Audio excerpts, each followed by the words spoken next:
बिस्मिल्लाहिर्रहमानिर्रहीम इय्याका नअबुदु व इय्याका नस्तईन। तो गाइज़ अभी हम ना वेरिसिला ज़ोस्टर क्लिनिकल वायरोलॉजी को डिस्कस कर रहे हैं।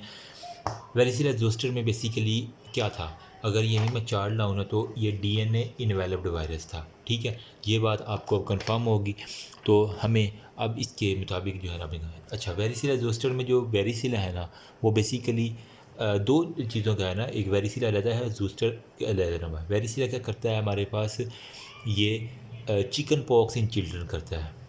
ठीक है, चिकन पॉक्स इन चिल्ड्रन, बच्चों के अंदर जो है ना वो चिकन पॉक्स करता है, जबकि ज़ूस्टर जो है ना वो हमारे पास एडल्ट्स के अंदर शिंगल्स वगैरह जो है ना वो काज करवा देता है। एक बात ये आपने याद रख लेनी है, small pox in children, shingles in adults. सही हो गया। अब मोड ऑफ ट्रांसमिशन क्या है, मतलब किस तरह ये ट्रांसमिट होती है, ये सारे का सारा हमने देखना है। बेसिकली ये रिस्पायरेटरी जो ड्रॉपलेट्स हैं ना, ठीक है, रिस्पायरेटरी ड्रॉपलेट्स उसके ज़रिए ये ट्रांसफ़र होती है। या फिर अगर वेरिसिला बेसिकली जो बच्चों के अंदर चिकन पॉक्स है, इसीलिए कहते हैं ना वो जो स्कूल जिस बच्चे को ये वेरिसिला दूसरा या चिकन पॉक्स हुआ उसे वो स्कूल नहीं भेजते। क्यों? क्योंकि वो दूसरे बच्चों के साथ खेलेगा कूदेगा, उनके साथ बातें करेगा, तो वही रिस्पायरेटरी ड्रॉपलेट्स जो है ना थूक फेंकेगा तो वो दूसरे बच्चे को हो जाएगा। सही है। इसलिए जो जूस्टर है ना ये ट्रांसमिट नहीं होता, बल्कि ये जो है ना एडल्ट्स के अंदर रीएक्टिवेट हो जाता है। ठीक है, मतलब लेटेंट वायरस जो पड़ा रहता है ना उसी की रीएक्टिवेशन की वजह से जो होता है वो उसे शिंगल्स फिर कहा जाते हैं। पैथोजेनेसिस क्या है, वेरिसिला ज़ोस्टर बेसिकली अपर, अगर पैथोजेनेसिस की बात करूं जल्दी से मैं, तो ये अपर रेस्पायरेटरी जो हमारे पास ट्रैक है ना, ठीक है, इसकी बेसिकली जो म्यूकस है उसके ऊपर जाके अटैक करेगा वेरिसिला ज़ोस्टर, अपर रिस्पायरेटरी की म्यूकस को। इसके अलावा जो ब्लड से जो है ना वो स्किन, ठीक है, और उसके बाद वो वेस्कुलर रैश बना देगा। एंड पे परेशानी है ना, मैं आपको सारी पिक्चर्स दिखा देता हूँ, मैंने कुछ नेट से देखी हैं। वेजिकुलर रैशेज़ आपकी बॉडी के ऊपर जो है ना वो दिखेंगे। इसके अलावा मल्टी न्यूक्लिएटेड जाइंट सेल का एक बुक के अंदर इसने जिक्र किया हुआ, मैंने कुछ पॉइंट्स अलहदा किए हैं वही आपके साथ discuss. Multinucleated giant cells जो है ना ये आपको दिखने को मिलेंगे। इसके अलावा ये वो हमने लास्ट वाला कौन सा देखा था, उसके अंदर हमने वो ना जो C5 वाले थे ना, हर्पीस सिम्प्लेक्स 1 और 2, 1 वाला जो था ना वो चपेट में से मैंने याद किया था कि वो ट्राइजेमिनल को, जबकि 2 वाला जो है ना वो सेंसरी लंबर और सैक्रल रीजन पे इफेक्ट करता है। सेम इसी तरह जो है ना ये वेरिसिला ज़ोस्टर किसके ऊपर इफेक्ट करेगा, ये सिर्फ और सिर्फ जो हमारे पास सेंसरी है ना, ठीक है, सेंसरी न्यूरॉन उसके ऊपर जाके इफेक्ट करेगा, सेंसरी न्यूरॉन्स के ऊपर जाके इफ़ेक्ट करेगा।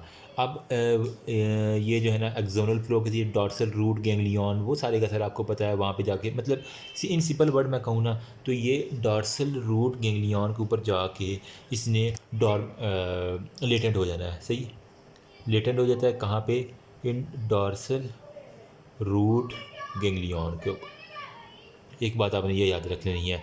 अब बजाय वही सेम सेल मीडिएटेड इम्यूनिटी, देखो कितनी जो है ना ये आरएनए इन्वेल्व्ड की आपस में मिल रही है। सेल मीडिएटेड जो इम्यूनिटी है ना वो इस यहाँ पे भी डिक्रीज हुई है, इसी वजह से सारे का सारा ये कॉमन हो गया। नर्व पेन इसकी वजह से जहाँ जहाँ पे ये होगा ना उस वहाँ वहाँ पे जो है ना ये नर्व पेन करवा देगा। एक बात आपने ये याद कर लेनी है बस।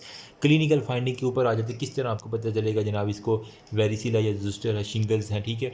इसके अंदर आपको एक तो फीवर मिलेगा, ठीक है। इसके अलावा मैंने कहा अपर रिस्पिरेटरी ट्रैक के ऊपर तो आपको नमूनिया की वाली कंडीशंस आएंगी, ठीक है। इसके अलावा एक यहाँ पे है रेइज, REYES, रेइज सिंड्रोम, ये आपको पता होनी चाहिए ये क्या होती है। ये पूछ लेते हैं रेइज सिंड्रोम कौन कराता है, आपने कहना वेरिसिला ज़ोस्टर। होता क्या है, आपने सिंपल ये कहना है कि ये सर स्वेलिंग होती है किसकी, लीवर की प्लस ब्रेन की, ठीक है। LBW होता है ना, आउट हो जाता है, वहीं से ये है ना रेइज सिंड्रोम आप याद कर लेना कि LBW आउट हो जाता है वो होता है LB मतलब लीवर और B से ब्रेन, तो इसको हम कहते हैं रेइज सिंड्रोम किसके अंदर होती है, वेरिसिला ज़ोस्टर के अंदर होती है। इसके अलावा पेप्यूलो वेजिकुलर रैशेज बन जाती हैं, पेप्यूलो वेजिक्यूलर जो हमारे पास रैशेज हैं ना वो बन जाते हैं, ठीक है। मेलेज वगैरह वो बन जाते हैं। ये सारे की सारी थी वेरिसिला की, ठीक है, जो जो हमने वेरिसिला मतलब जो स्मॉल पॉक्स की जो कंडीशन हो जाती हैं वो। अब यहाँ पे अभी मैं डिस्कस करता हूँ जूस्टर के अंदर, मतलब जो अडल्ट्स के अंदर आपको, ये तो बच्चों के अंदर थी ना, रेस सिंड्रोम, लिवर का पेप्यूलोमैक्यूलर रैश, आपको वो सारे के सारे दिखने को मिलते हैं। जबकि जो जूस्टर है ना, ठीक है, वो क्या कर देता है, पेनफुल वेजिकल्स जो होती है ना वो बनती हैं, पेनफुल वेजिकल्स जो होते हैं ना वो बन जाती हैं on off the sensory nerve on head and trunk, ठीक है, हेड के ऊपर और ट्रंक के ऊपर जो है ना वो वेजिकल्स बन जाती हैं। इसके अलावा पोस्ट हर्पेटिक न्यूरोग्लिया भी हमारे पास दिखने को मिला। न्यूरोग्लिया या इसको हम कहते हैं पोस्ट हर्पेटिक न्यूरेल्जिया, ये होगा। और इसके अलावा जिस तरह उसके अंदर लंग्स के ऊपर जाके अपर रिस्पिरेटरी के ऊपर जाके इफेक्ट कर रहा था, इसी वजह यहाँ पे भी नमूनिया की तरह जो है ना वो हमारे पास आएगी। अच्छा, लैब डायग्नोसिस के अंदर सिंपल आपने जो है ना वो सेल कल्चर करवा लेना है, कुछ भी नहीं होना। सिंपल आपने फ्लोरिसेंट एंटीबॉडीज़ जो है ना वो देख लेनी है, जिससे आपको वेरिसिला जोस्टर वगैरह होगा। इसके अलावा स्मेयर मल्टी न्यूक्लिएटेड जो जॉइंट सेल है ना वो हम स्मेयर से देख लेंगे, ठीक है, मल्टी न्यूक्लिएटेड जॉइंट सेल्स, वो स्मीयर के ज़रिए हम सारे का सारा देख लेंगे।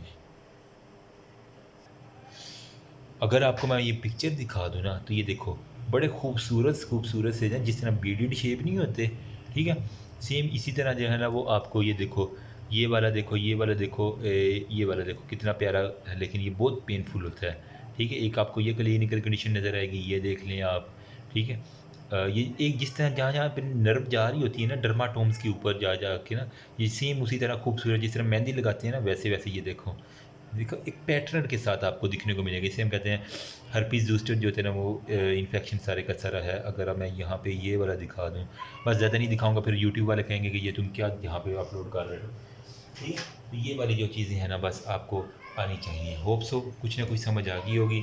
ये इसके बारे में अगर कोई पूछ ले तो आपने सिंपल ये बता देना कि ये डीएनए इन्वेलप्ड है। अगर आपको ये वाला चार्ट आता है ना तो आप बता सकते हैं ये डीएनए इन्वेलप्ड है, ठीक है। पहले वेरिसिला का बता देना कि ये चिकन पॉक्स करता है, ठीक है, बच्चों के अंदर, शिंगल्स इन एडल्ट्स में, ठीक है। वेरिसिला जो है ना वो रिस्पायरेटरी ड्रॉपलेट्स के जरिए होता है, जबकि जूस्टर जो है ना वो जब लेटेंट होता है तो वो रीएक्टिवेट कर जाता है, तो जूस्टर हम कहते हैं।